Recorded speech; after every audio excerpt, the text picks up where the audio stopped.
روزے مکمل کر چکے ہیں اس ماہ رمضان کے، اور آج کی یہ ہماری 28ویں تراویح ہے۔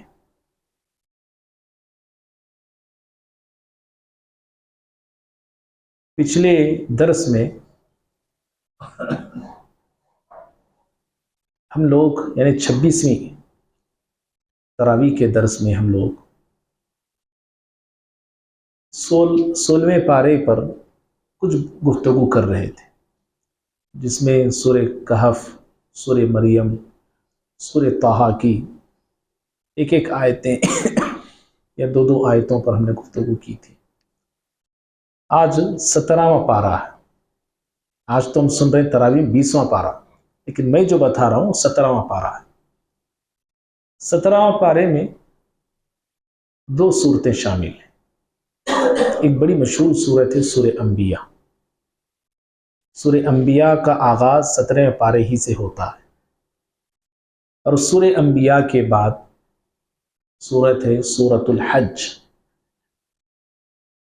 یہ دو صورتیں 17ویں پارے میں شامل ہیں۔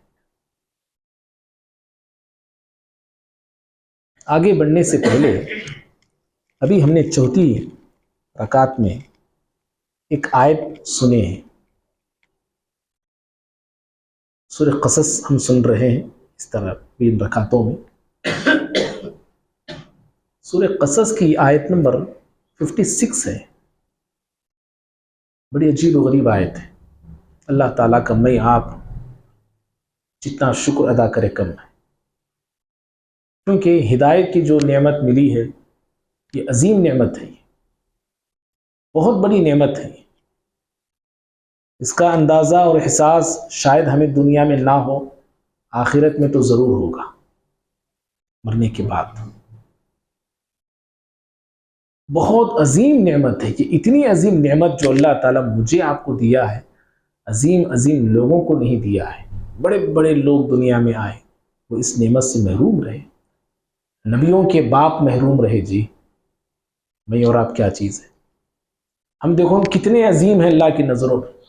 اللہ نے یہ ہمیں نعمت عطا فرمایا، ہدایت کی دولت عطا فرمایا، جس دولت سے انبیاء کے والدین محروم تھے۔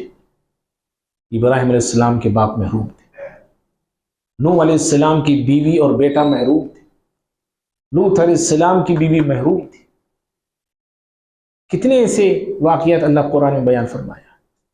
اور ایسے ہی جو آیت ہم نے سنی ہے ابھی، کہ اس وقت اللہ رب العالمین نازل فرمایا جس وقت اللہ کے نبی صلی اللہ علیہ وسلم اپنے چچا کی ہدایت کو لے کے بڑے فکر مند تھے، بڑے فکر مند تھے، بڑے رنجیدہ تھے۔ آپ کون چچا؟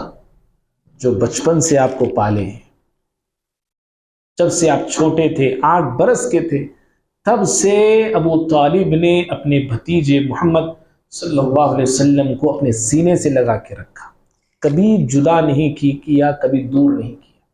اپنی اولاد سے بڑھ کر پیارے نبی صلی اللہ علیہ وسلم سے انہوں نے محبت کی، علی رضی اللہ تعالیٰ عنہ سے بڑھ کر، جعفر رضی اللہ تعالیٰ عنہ سے بڑھ کر، ام ہانی رضی اللہ تعالیٰ عنہ سے بڑھ کر، اپنی سگی اولاد سے زیادہ انہوں نے پیارے نبی صلی اللہ علیہ وسلم پر محبت کیا، اور اپنی جان کو انہوں نے آپ پیارے نبی کے لیے نچھاور کر دیا تھا۔ ہر موڑ پر آپ کھڑے ہوتے تھے، ہر وقت آپ صلی اللہ علیہ وسلم کا سہارا بن کے رہتے تھے، بازو بن کے رہتے تھے۔ آپ وہ چچا جو نبوت کے چراغ کی حفاظت وہ کر رہے تھے، سمجھ رہے؟ نبوت کی حفاظت کر رہے تھے وہ، لیکن نبوت سے جو روشنی پھوٹتی ہے، نبوت کے چراغ سے جو نور پھیلتا ہے، اس سے یہ خود محروم تھے۔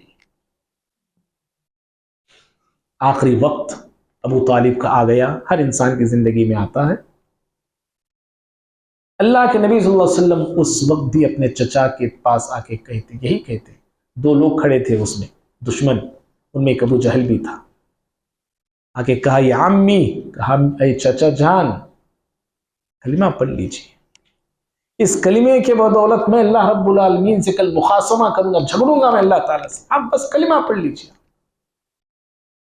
لیکن ابو طالب نے کہا کہ نہیں، میں اپنے باپ دادا کے دین ہی پہ مرنا چاہ رہا ہوں، آپ اتنے بے چین ہو گئے اللہ کے بندو، اتنی زیادہ آپ کو فکر لائق ہو گئی کہ میرے چچا دین اسلام سے محروم ہیں، ہدایت سے محروم۔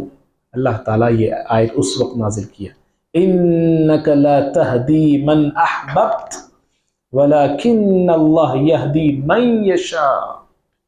دیکھو اے پیغمبر، آپ جس کو چاہے ہدایت نہیں دے سکتے، آپ نہیں دے سکتے ہدایت، ہدایت ہم دیتے ہیں، اور وہ بھی جس کو چاہے ہم دیتے ہیں۔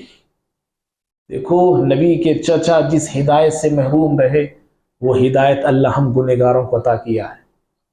کتنے خوش نصیب ہیں بھائی، ہم آپ جتنا بھی شکر ادا کرے نا کم ہے، یاد رکھو۔ اسی لیے اس ہدایت کی ہمیشہ اللہ تعالیٰ سے دعا کرتے رہنا کہ اس پہ ہمیں قائم رکھ پروردگار۔ پیارے نبی وہی دعا کیا کرتے، یا مقلب القلوب ثبت قلبی علی دینک، ربنا لا تزغ قلوبنا بعد اذ ہدیتنا وہب لنا من لدنک رحمہ انک انت الوہاب۔ اس طرح دعائیں اللہ تعالیٰ سے کرتے رہنا چاہیے۔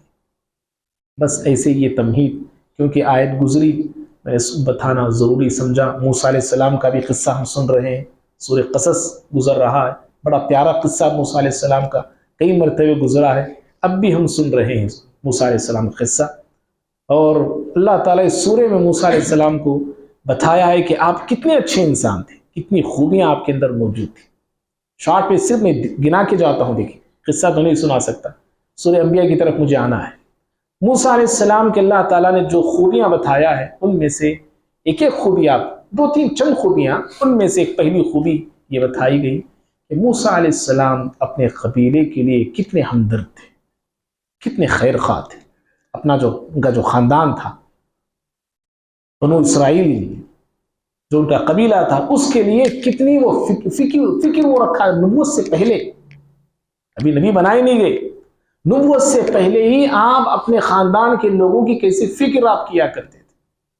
ابھی گزرا ہے یہ سورہ قصص میں، قبطی یعنی فرعون کے لوگوں کو قبطی بولتے تھے، اور موسیٰ علیہ السلام کے خاندان والوں کو یا قبیلے والوں کو بنو اسرائیل بولتے تھے۔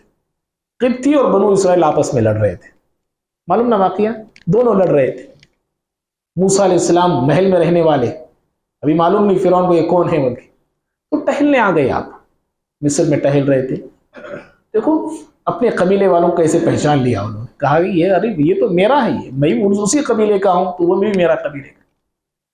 دونوں لڑ رہے تھے، آپ گئے، آپ اب جا کے اپنے قبیلے والے کو بچایا انہوں نے، اور سامنے والا جو قبطی تھا، بس فَوَكَزَهُ مُوسَىٰ، ایک گھوسا اسے دیا، انتقال ہو گیا، اسے مر گیا وہ شخص۔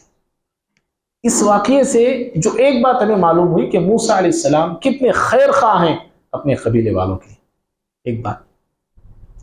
دوسری بات، موسیٰ علیہ السلام کتنے اچھے انسان ہیں، کیسی انسانیت ان کے اندر موجود ہے۔ دیکھو جب قتل کے تعلق سے معلوم ہو گیا کہ موسیٰ علیہ السلام نے قتل کیا ہے، ایک بتانے والے نے آ کے بتایا کہ آپ کے قتل کے مشورے ہو رہے ہیں، آپ نکل جائیں۔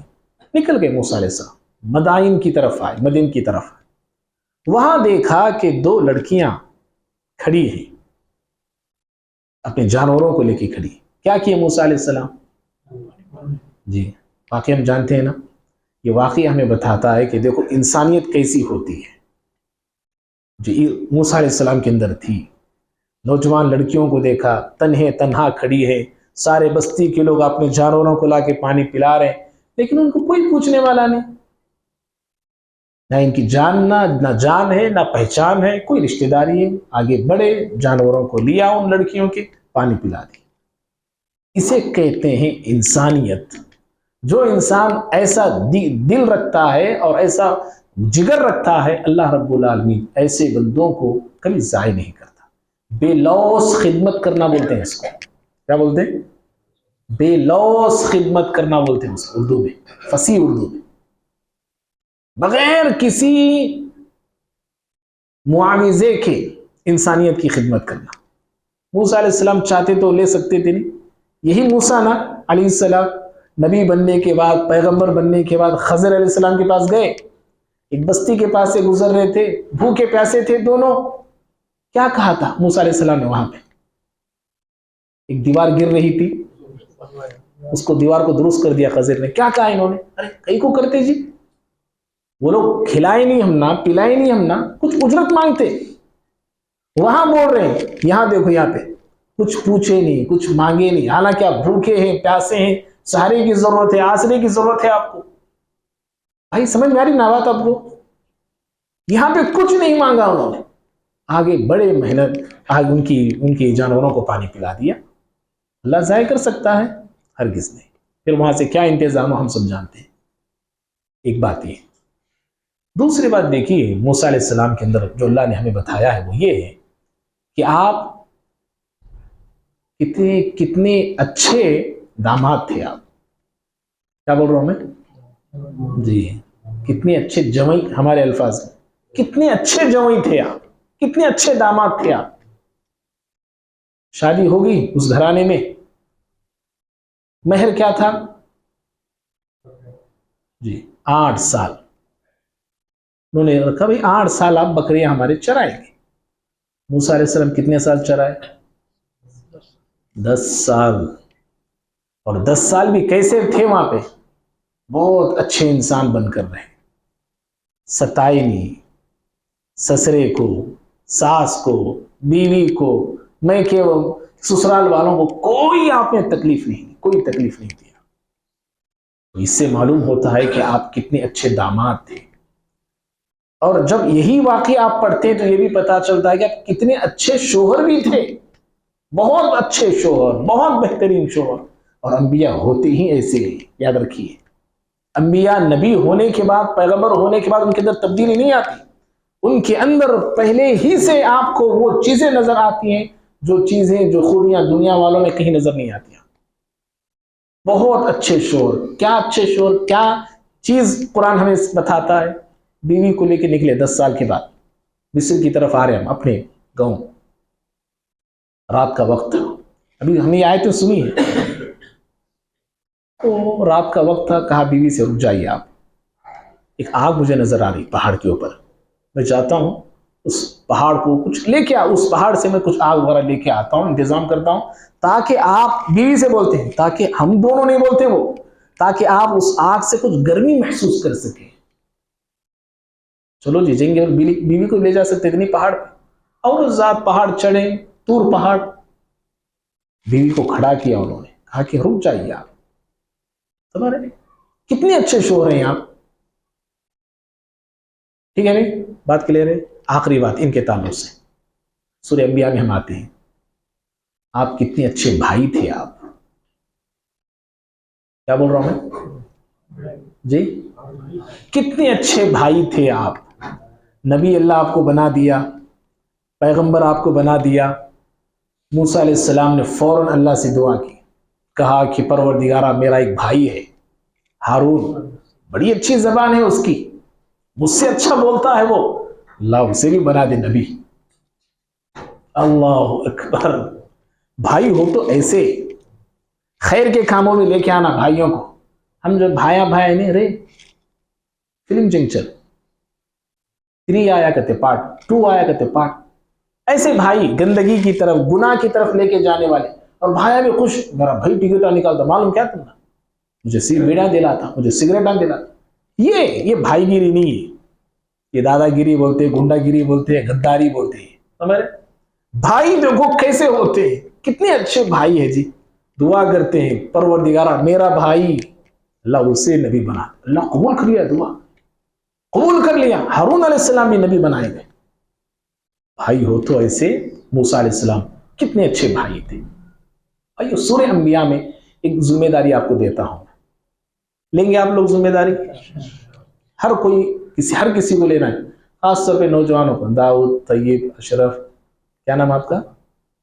ماشاء اللہ مصطفیٰ خان صاحب، آپ شریف بھائی، آپ بھی ہاں کیا بولے شریف بھائی بھی الحمدللہ، کیونکہ شادی جب تک نہیں ہوتی تب تک الحمدللہ نوجوان. الحمدللہ آپ لوگوں کی ایک ذمہ داری ہے، خاص طور پہ سب کو ہے انشاءاللہ، کیونکہ علم میں اضافے کی بات ہے. سورہ انبیاء میں لگ بھگ کئی نبیوں کا تذکرہ ہے. سب سے اچھی ہسٹری یا واقعات، زندگی، لائف اسٹوری کس کی ہوتی ہے؟ انبیاء کی ہوتی ہے بھائی. انبیاء کی ہوتی ہے. انبیاء کی زندگیوں کو اللہ تعالیٰ سورہ انبیاء میں بیان فرمایا مختصر طور پر. نبی بولتے ہیں سنگولر کو، انبیاء بولتے ہیں پلورل کو. انبیاء بہت سارے انبیاء، لگ بھگ 17 نبیوں کا شاید اس میں ذکر خیر ہے. آپ کو انبیاء کے تعلق سے پڑھ کے آنا ہے. کل انشاءاللہ آپ میں سے جو باتیں آپ بتا سکتے ہیں بتائیں گے آپ لوگ انشاءاللہ. پڑھ کے آئیں گے. پیاری پیاری دعائیں اس میں ہیں. لا الہ الا انت سبحانک انی کنت من الظالمین، یونس علیہ السلام کی دعا اسی سورہ انبیاء میں ہے. پڑھیں گے بھائی انشاءاللہ. ہر کوئی پڑھے گا انشاءاللہ. پڑھ کے آئیے. بڑی پیاری صورت ہے. تو میں ہلکا ہو گیا، آپ کو یہ ذمہ داری دے کے مجھے بولنے کی اب ضرورت نہیں. اس سورے میں اللہ تعالیٰ دیکھو، سورہ انبیاء اور سورہ حج دونوں صورتیں سورہ 17 پارے میں ہیں. سورہ انبیاء کی پہلی آیت آخرت سے تعلق رکھتی ہے. سورہ حج کی پہلی آیت بھی آخرت سے تعلق رکھتی ہے. سورہ انبیاء کی پہلی آیت میں اللہ نے حساب کتاب کا ذکر کیا. مشہور آیت ہے اقترب للناس حسابهم. اقترب بولتے ہیں بہت قریب، صرف قریب نہیں، قریب، بہت قریب ہے حساب. ان کے حساب کا وقت، لوگوں کے حساب کا وقت بہت قریب ہے بولتا اللہ تعالیٰ. لیکن انسانوں کا عالم کیا ہے؟ فی غفلہ، غفلت میں ہی. یہ لوگ غفلت میں ہیں اور اعراض کی زندگی جی رہے ہیں. چند دن پہلے شاید میں نے اس پر بتایا تھا غفلت کسے کہتے ہیں. غفلت اور اعراض کا ایک مفہوم ایسے بھی آپ سمجھ سکتے ہیں. کوئی انسان سویا ہے، سویا ہوا ہے، اس کو جگانا آسان ہے یا مشکل ہے؟ آسان ہے. جو انسان سویا تو نہیں لیکن سوئے جیسے ایکٹنگ کر رہا ہے، اس کو آپ جگا سکتے ہیں؟ اسی کو کہتے ہیں اعراض. یہ لوگ ہیں کھا رہے ہیں، پی رہے ہیں، دیکھ رہے ہیں، سب کچھ کر رہے ہیں، لیکن پھر بھی جو ہے اللہ کی طرف لوٹ آنے کے لیے تیار نہیں. سمجھ رہے ہیں بھائی بات؟ اللہ تعالیٰ نے پہلی سورہ انبیاء کی پہلی آیت ہے جو اس کا یہاں پہ ذکر کیا. سورہ حج آپ پڑھیے، اللہ اکبر، وہاں پہ زلزلے کا ذکر کیا. ترکی کا زلزلہ ابھی گزرا ہے نا فروری میں. اللہ نے یا ایھا الناس اتقوا ربکم، ہیلو انسانوں ڈرو. وہاں بھی انسان کا اللہ نے ذکر کیا. اقترب للناس، یہاں پہ یا ایھا الناس اتقوا ربکم، اپنے رب سے، اپنے پروردگار سے ڈرو اے انسانوں. ان زلزلۃ الساعۃ شیء عظیم، بے شک قیامت کا زلزلہ بہت بڑی چیز ہے. اس کو تصور بھی نہیں انسان تصور میں بھی لا سکتا نہیں، اس کو صحیح طور پہ بیان بھی نہیں کر سکتا. اتنا بڑا زلزلہ ہے. بس اللہ اس کی جھلکیاں دیا ہے آیت نمبر 2 میں. کیسا، کتنا خطرناک ہے یہ زلزلہ، چند جھلکیاں اللہ نے بتایا. یوم تدعو کل ذات حمل حملها، ہر حمل والی کا حمل گر جائے گا. اتنا خطرناک ہے. دودھ پلانے والی عورت اپنے بچے کو بھول جائے گی. اللہ تعالیٰ قیامت کے زلزلے سے انسانوں کو آگاہ کیا ہے. اور سورہ انبیاء کی پہلی آیت میں حساب کتاب سے آگاہ کیا ہے. ڈرو، صرف زلزلہ آئے گا، سب تم کو زندہ کیا جائے گا، ایسے ہی چھوڑا جائے گا، ایسا نہیں ہے. تمہارا حساب کتاب بھی ہونے والا ہے. زندگی کا ہر ورق تمہیں بتانا ہے، ہر پل تمہیں بتانا ہے. یار نبی صلی اللہ علیہ وسلم فرماتے ہیں، ترمذی کی روایت ہے، ہر انسان سے 5 سوال ہوں گے قیامت کے. لا تزال ابن آدم، کسی انسان، کسی آدم کی اولاد کا قدم ہل نہیں پائے گا حتیٰ، یہاں تک کہ اس سے 5 سوالات پوچھے نہیں جاتے. تو ہر انسان کو حساب کتاب، اپنی زندگی کا ہر کچھ حصہ وہاں پہ اللہ کے سامنے بتانا ہے.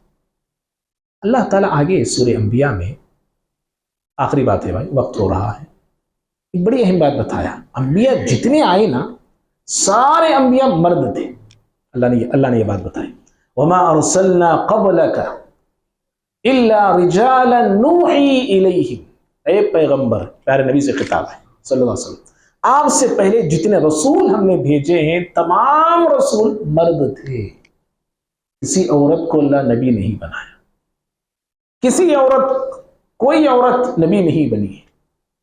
اللہ تعالیٰ نبوت جیسی عظیم ذمہ داری صرف مردوں کو دیا ہے، عورتوں میں سے کوئی نہیں.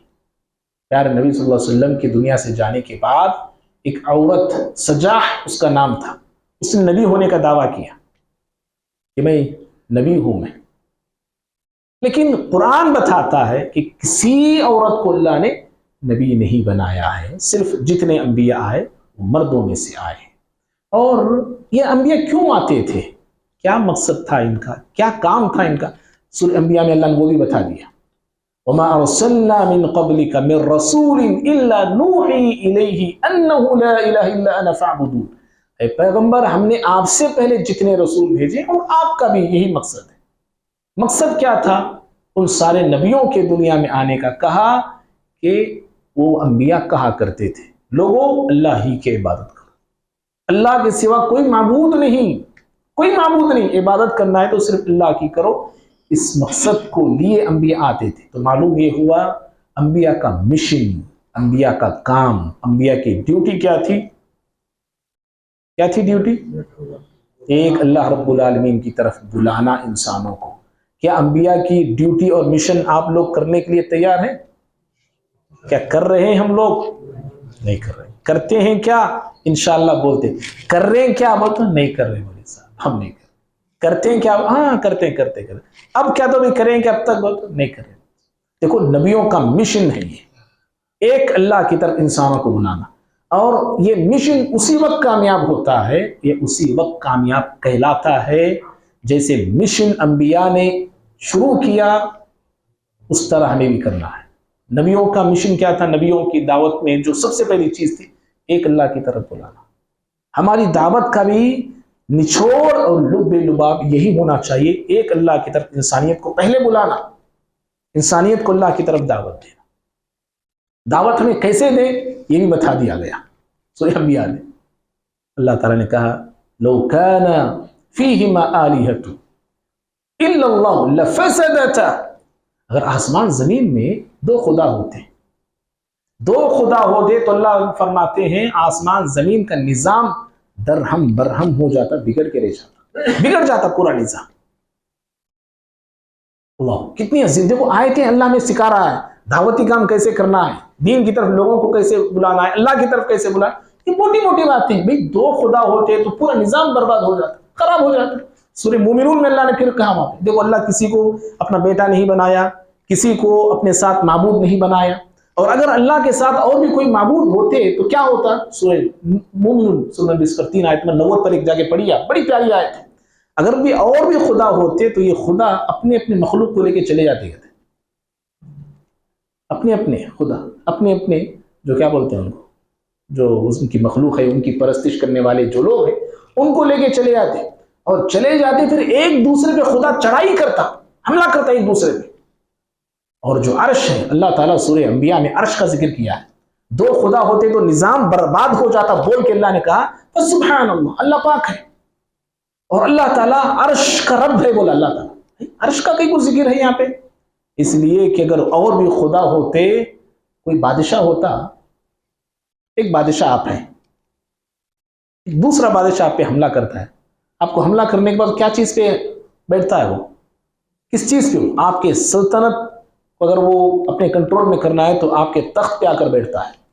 اللہ نے عرش کا ذکر کیا، گویا کہ اللہ بتانا چاہ رہے ہیں کہ اگر اور بھی خدا ہوتے تو اللہ کے عرش تک پانے کی وہ کوشش کرتے، اللہ کے عرش کو پانے کی کوشش کرتے، ایسا نہیں ہے، صرف ایک اللہ ہے۔ تو بہرحال آپ یہ سورت پڑھیے، اور بھی اللہ تعالیٰ سورہ حج میں بھی اللہ نے بڑی پیاری بات بتائی، اللہ کے علاوہ جن کو تم پکارتے ہو ایک مکھی کو پیدا نہیں کر سکتے۔ ہم سن چکے ہیں یہ باتیں، انہیں تراویح میں سنے ہیں ہم لوگ۔ ایسی باتیں، ایسی آیتیں ہم لوگوں کو یاد رہنی چاہیے، دعوت کے کام میں ہمیں کام آتی ہیں، لوگوں کو آسانی سے بتا سکتے ہیں، بڑی پیاری باتیں۔ سورہ حج کی آیت نمبر 73 ہے، انشاءاللہ ضرور پڑھیے، پڑھیں گے یہ آیت بھی پڑھیے اور عربی میں یاد کر لیجیے، بڑی پیاری آیت ہے۔ اللہ تعالیٰ سے دعا کرتے ہیں اللہ رب العالمین مجھے آپ کو، ہم سب کو قرآن مجید کو پڑھنے، سمجھنے، عمل کرنے اور قرآن کے پیغام کو انسانوں تک پہنچانے کی توفیق عطا فرمائے۔ اللہ ہم تمام کو صحت و عافیت عطا فرمائے۔ اللہ رب العالمین ہم تمام کے روزوں کو، دعاؤں کو، عبادتوں کو، صدقات، نیکیوں کو قبول فرمائے، اور بقیہ روزے جتنے بھی ہیں، جو بھی ہیں، اللہ انہیں رکھنے کی بھی اللہ میں توفیق عطا فرمائے۔ رمضان کا صحیح حق ہم نے شاید ادا نہیں کیا، اللہ صحیح طور پہ 2 دن جو باقی ہیں، ان 2 دنوں میں اے اللہ تیری مغفرت کو پانے والے بنا دے، تیری رحمت کو پانے والے بنا دے۔ اے اللہ ماہ رمضان میں تو کئی بندوں کو نار جہنم سے آزادی کا پروانہ عطا فرماتا ہے۔ اے اللہ ان بندوں میں ہم تمام کو بھی شامل فرما دے، ہمارے دوست و احباب کو شامل فرما دے، ہمارے بیوی بچوں کو شامل فرما دے۔ اے اللہ ہم تمام کو نار جہنم سے بچا لے۔ جیسے دنیا کی گرمی سے بچنے کے لیے ہم اے اللہ اے سی کا، کولر کا، فینوں کا انتظام کرتے ہیں، اے اللہ مرنے کے بعد کی گرمی سے بچنے کے لیے دنیا ہی میں ہمیں انتظام کر لینے کی توفیق عطا فرما۔ آمین۔ سبحانک اللہم بحمدک، اشہد ان لا الہ الا انت، استغفرک واتوب الیک۔ السلام علیکم ورحمۃ اللہ وبرکاتہ۔